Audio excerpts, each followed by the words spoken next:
So we're just...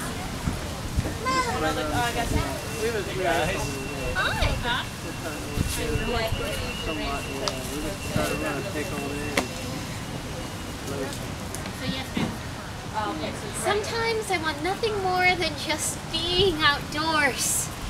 I can never get enough sunshine soaked into my bones. Just like the big old roots of this big old tree.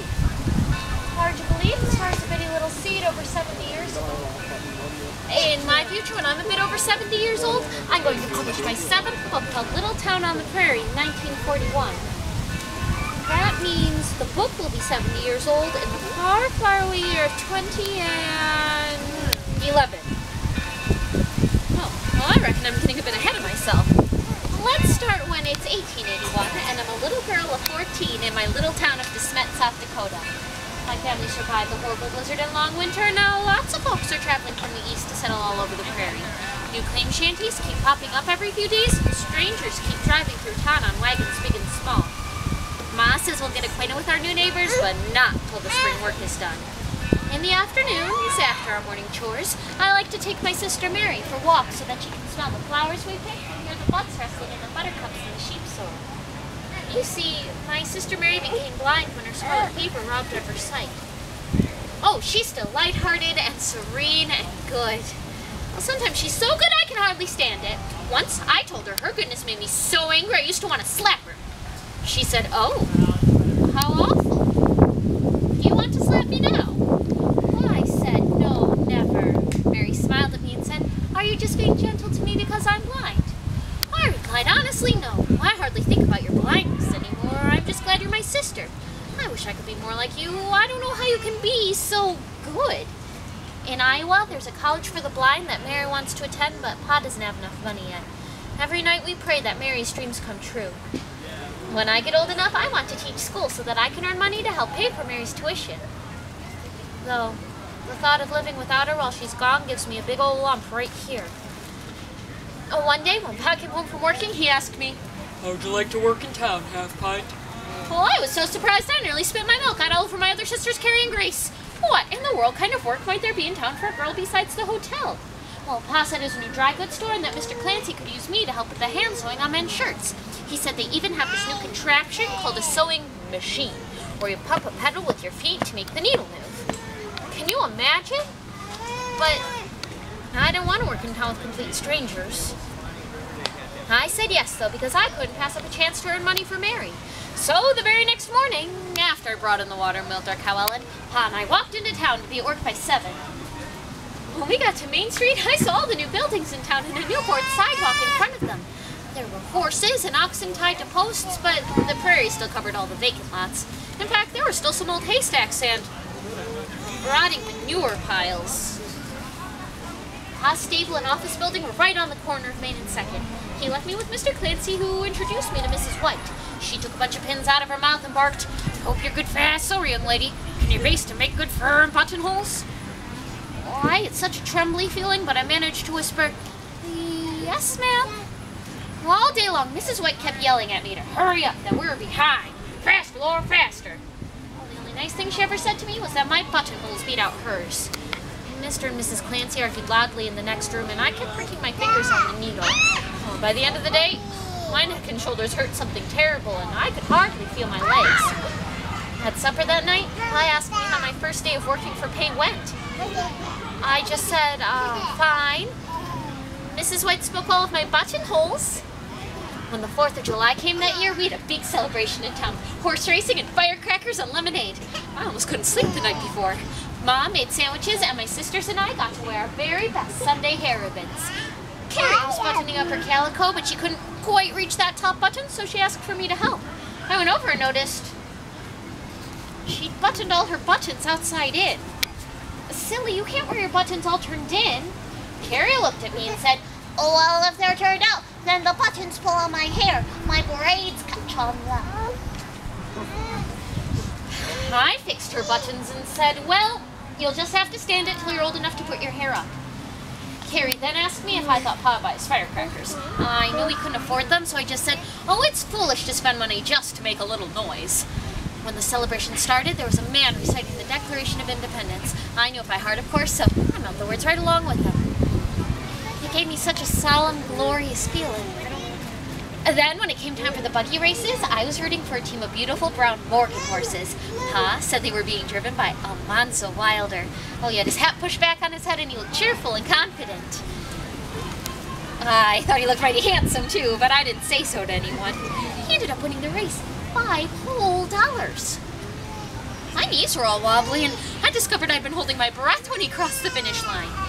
Then in August, when the corn was taller than me, one day in the field there was this great big swarm of blackbirds. They were eating the corn. Oh, I could feel the wind from their beating wings, and I was afraid they were going to peck or claw at me. Oh, I didn't run, though, because we had to save the corn. So with my heart racing, I took off my sunbonnet and started swiping at them. Oh, that didn't do any good. There were just too many. So I gathered up as many ears of corn as I could in my apron and ran home. By the time I got home, though, and Pa ran back with his shotgun, the corn crop and most of the oats were ruined. How will Mary get to college now? Oh, it was so sad, but it did make me feel a little bit better to eat blackbird pie for many days afterward. And Pa told me, A flock of pesky blackbirds can't stop us. and he was right. By the end of the summer, we had enough money to send Mary to college. I felt proud that the $9 I made at Mr. Clancy's that summer also helped. I don't think I've ever been so sad as the day I had to say goodbye to Mary. I told her I'd miss her, and I hugged her. I almost couldn't let go. She told me that if it hadn't been for me and all the help I gave her with her studies and the money I contributed, she may not be going at all. I couldn't say anything else. I was too choked up. I didn't cry, though. Well, not until Mary pulled away in the wagon with Ma and Pa. Never felt such a stillness before. It wasn't the stillness of the prairie, though. It was a stillness right here in the pit of my stomach. I tried to remember how truly happy I was for Mary and not dwell on the lonesome ache of missing her. I renewed my vow to study hard so that when I turned 16, I could get my teacher's certificate to earn money to keep Mary in college. When the first day of school came that year, I had two surprises. One was that our new teacher was Miss Wilder, Almanzo's sister. The other was that Nellie Olson walked into the schoolhouse, and she was late. Oh, I couldn't believe my eyes, and I couldn't believe she moved here to South Dakota, all the way from Plum Creek, Minnesota, which is where I'd met her. See, Nellie used to make fun of Mary and me for being country girls. Her father was a shopkeeper, so she thought that made her a better person. She was even mean to Jack, our old faithful bulldog. And now here Nellie stood with her nose still in the air and her mouth still prim and prissy. She went up to Miss Wilder, smiled her fake smile, and said, "I would like a backseat, if you please." And then she walked up to me, leaned in, and whispered, "Get up and give me your seat." Well, I didn't budge. I just stared back at her. Eventually, she backed away and made another girl move. Later, I heard her tell the teacher for the record book that she and her family were living on a claim north of town. I smiled to myself and thought, well, now Nellie herself is a country girl. At recess, the other girls and I tried to stay away from Nellie, but she just had to grab all the attention. She said loudly, "I really don't know how much we'll like it here. My family's from the east and aren't used to such rough country and rough people." Well, I tried to bite my tongue, but I just couldn't. You come from Minnesota, the same place we did. Oh, that was only for a little while. We really come from New York. Well, then we all come from the east. Come on, let's get out of the shade and into the sunshine. My goodness, no! I may have to live in this rough country for a spell, but I shan't let it ruin my delicate pale complexion and hands. Oh, fine, I shan't ruin your precious time in the shade. And we all walked away. I suppose I should feel sorry for Nellie, but I just don't. I wish she had stayed in Plum Creek. Oh, there I go again, thinking bad thoughts. I will be good, no matter how hateful Nellie Olson is. I will be good. Or, at least I'll try to be. Carrie and I talked about Nellie on the way home for our noon dinner, and I told her it'd be hard, but she'd think the thoughts too. Carrie looked at me and said, "Well, I'll try. But she's such a hypocrite." A what? You know, a hypocrite. say I disagree with you, though. Oh, when we got back to school, it was time for spelling. When it was my turn, I had to go up to the blackboard and write cataracts, separate, and exasperates 50 times each. And every time I did, I thought how much Nellie Olson exasperates me, and how I wish we still lived in separate towns. Carrie must have told Ma what happened that day at school with Nellie, because on my pillow that night, there was a note. It said, "If wisdom's ways you wisely seek, 5 things observe with ease, of whom you speak, to whom you speak, and how and when and where your loving mother." My cheeks felt flushed, and I vowed once more to be as good as Mary the next time I was around Nellie. Though, I reckon even Mary would find it hard to be good around Nellie. In November, I was so proud to receive my first set of my very own name cards. They were little pink cards with roses and cornflowers across the top, and my name printed below, Laura Elizabeth Ingalls. I was admiring them one day on the way to school when all of a sudden, young Mr. Wilder pulled up in his buggy. Would you like a ride to the schoolhouse? You'll get there faster. Oh, I was speechless, but I shook my head yes, and he took my hand and helped me into the buggy.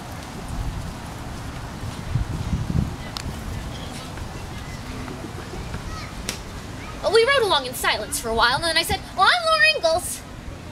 Oh, how silly of me. Of course he knows who I am. But he just smiled and said, I know. and there wasn't any contempt in his voice at all. In fact, he had a very nice voice. Oh, when I found mine again, I said, "Oh, I was only saying so because I just got my name cards." Is that so? Mine are just playing cards. And he handed me one. It was a little white card that said Almanzo James Wilder. Oh, I didn't know what to do with the card. It seemed rude to hand it back, but I don't know if he meant for me to keep it. So I just sort of held it up in the air, hoping he'd take it back if he wanted.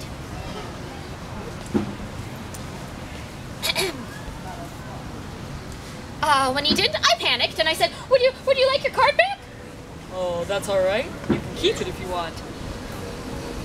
"Why, thank you. Would you like one of mine?" And he said he would, so I handed him one and thanked him for the ride. He said, No mentioning. and there's a little twinkle in his eyes. His dark blue eyes. Oh, I only noticed because we were sitting so close. Of course, everyone at school saw me in the buggy with Almanzo, so I was teased mercilessly at recess. Mary Powers even asked me if I planned on dancing with him at the Ladies' Aid Society Dime Sociable. I simply said I don't much like dime sociables. I'd rather have the dime, and walked away. When winter came that year, my thoughts of Mary became more bittersweet. It was our first Christmas without her, and it was like a little bit of joy was missing from the household. Grace received a china doll, Ma a thimble, Pa silk necktie, and Carrie and I both received a wonderful book of our own. The very best present, however, was a letter from Mary. She said she was doing well with all of her studies and learning to read and write Braille. We took turns reading that letter over and over all Christmas Day and night. Winter came and went, and so did another spring, summer, and fall. In the winter of 1882, I was now 15. It was Christmas Eve, the day after our school exhibition. All of a sudden, there was a knock on the door, and in came Mr. Bose from the school board with a man he introduced as Mr. Brewster. They said I had done so well at the exhibition last night that they wanted me to be the teacher at the new school they're opening 12 miles away. My heart leapt, but I said, I won't be 16 for over a month. Mr. Bose looked at me and said, "Now, Laura, you need only tell your age if someone asks you. The question is, will you teach school? The superintendent gives you a certificate. I'd only be able to come home during the summers. 12 miles is much too far to travel. But the money I made, $20 a month, would mean that Mary would be able to come home in the summers. Why, yes, I'd be glad to teach at your new school." And then there was another knock on the door, and in came Mr. Williams, the county superintendent. He said, Are you the young lady who wants to teach her certificate? No need to give you the examination. I saw you answer all the questions last night. But I do see your pencil and slate are on the table here, so we may as well go through the motions. So I sat at the table and took the examination. There was writing, arithmetic, history, geography, grammar, and I read the oration on the death of Caesar. After I finished, he took out a blank sheet of paper, spread it out on the table, and filled it out with our pen and ink. After he left, we all gathered around to read it. "Pa! I'm a school teacher! I have a teacher's certificate!" Pa looked at me and said, Well, that's pretty fine for a 15-year-old. And then he tried to say something else, but couldn't because he was too choked up. So he just hugged me. Pa, do you really think I can teach school? Pa looked at me and said, I do, Laura. I'm sure of it. And pretty soon I became sure of it too. My newfound confidence did not change the fact that I would miss my family very much, and I was nervous about this new chapter of my life. Well, nervous and excited. You see, everything I've told you today has led me up to this, my very first day of teaching school. Oh, well, I better go inside now and get ready for all my new students, but thank you so much for listening to me. Telling you my little stories has helped to relax me and reminded me that no town is too little for big hopes and dreams. I hope you all enjoy the rest of your day. Goodbye.